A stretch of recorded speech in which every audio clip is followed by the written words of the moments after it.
Hey, it's great to have you here today. I'm joined with Top Speed Golf certified instructor Ronnie Snowden. He's been in the studio the last couple of days. We're shooting a ton of content, and he was showing me a series of drills, or kind of a breakdown of a drill that I really liked that teaches you the fundamentals of the golf swing in a really easy way. And the cool thing is, if you get this right, it's like all 5 pieces of the Top Speed Golf system become that much more easy. So why don't you show them what you showed me? All right, I will. So basically, we know that at impact, we want to have, from the Top Speed Golf system, we know we want to have some spine tilt, okay? So this drill is basically to ingrain a proper impact position as far as having some good spine tilt, having your hips nice and open, okay? Those are 2 very important pieces that allow a lot of other good things to happen in your swing. So for this drill, what I do is I have you get an alignment stick, and if you don't have an alignment stick, you can always just grab another club from your bag and just kind of put it here in the center of your stance. Now, it doesn't matter where the ball is in your stance. I want the alignment stick to be in the center of your stance, okay? So at address, let's go ahead and set up with some spine tilt, because we want the spine to not be moving around a lot during the swing.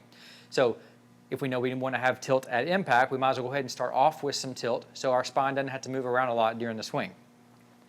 So at address, I want you to take your belt buckle or the center of your hips and bump it in front of the alignment stick, and then take your nose and make sure it's behind the alignment stick. That's going to make sure, without looking at anything on camera, that you know you have some spine tilt at address, okay? This also, by bumping the center of your hips forward, it allows you to have even weight distribution at address. If you just simply tilt it away, you're going to get too much weight on your trail side. So let's bump our hips up. Let's keep our nose behind the alignment stick at address. Now, for this drill, what you're going to do is you're going to go through 20 slow motion reps. You're going to pause at the top of your backswing and pause again at impact, okay?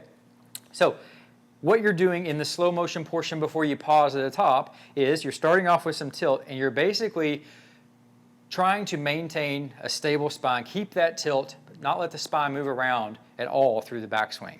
So you're really just trying to rotate using good hip and shoulder rotation, rotate around your spine to the top of your backswing.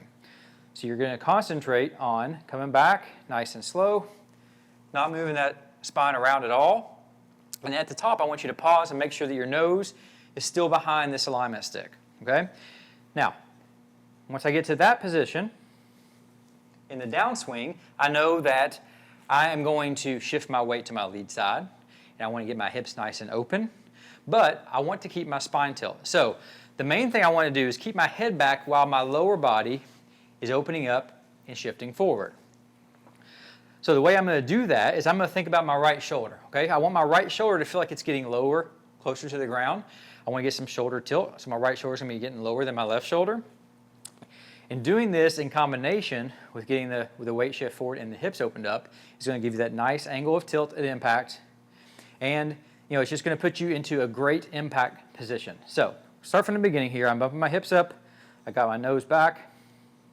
I've gone in slow motion to the top. I've kept my spine nice and stable.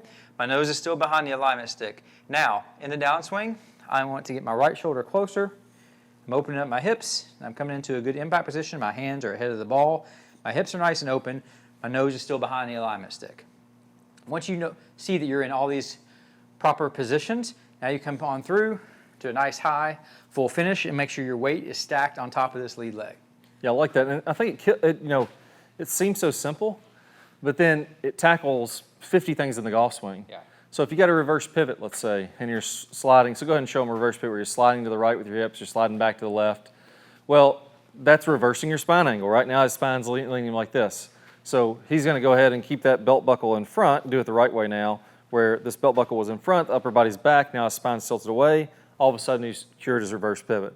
Now from there, like you talked about, you're going to get your weight shift to the left, and I love probably, so many people struggle with weight shift. If you get that first piece right, and then I think here's the cheat code to getting the proper weight shift to the finish, is when you go ahead and follow through, what I want you to do is finish all the way around to this right shoulder is facing the target, the right toe, just go ahead and make a full follow through where it's all the way around like that.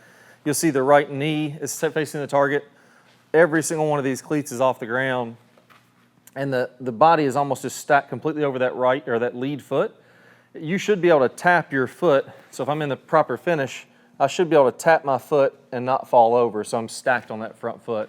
I think it's a good point to talk about that right shoulder, because a lot of people, a lot of my students, when I give them this drill, the first thing they worry about is, well, if I'm leaning back at impact, aren't I going to hit the ground back here? Well, they don't realize that getting that weight shifted forward, pulling that low point of your swing in front of the golf ball, that allows, also, I skipped the part where I'm talking about my right shoulder getting that lower, because that's another thing that makes them think they're going to ground it out. But if they're getting the weight shifted forward, and as long as they follow through and bring that right shoulder up like into this, the full finish, yeah. into that full finish, they're not going to ground out. Yeah, and it's what happens is we get our reverse pivot a little bit, and then we try to get that right shoulder down. We never get on the front foot, and then all of a sudden we're dumping everything back here behind the ball. That's really going to be a struggle. Yeah, that weight shift has to get to your lead side. Yeah, you want to tuck that right shoulder in and then let everything come on around.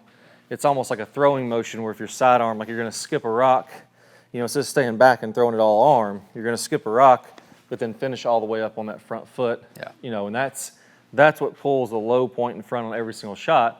That way, if you hit down on it a little too much, what would be a chunk if you were hanging back is now not a chunk. It's just, a good heavy hit. Right. If it was a little thin, if you're hanging back, well, now all of a sudden it's not actually thin, it's just a little bit lower on the sweet spot kind of thing. So that's really the consistency key to that. So, all right, so you're probably wondering now, what's the next best step? And in a second, there's going to be a video, a picture of it that pops up over here to the right. We're going to talk about how to apply this with your driver.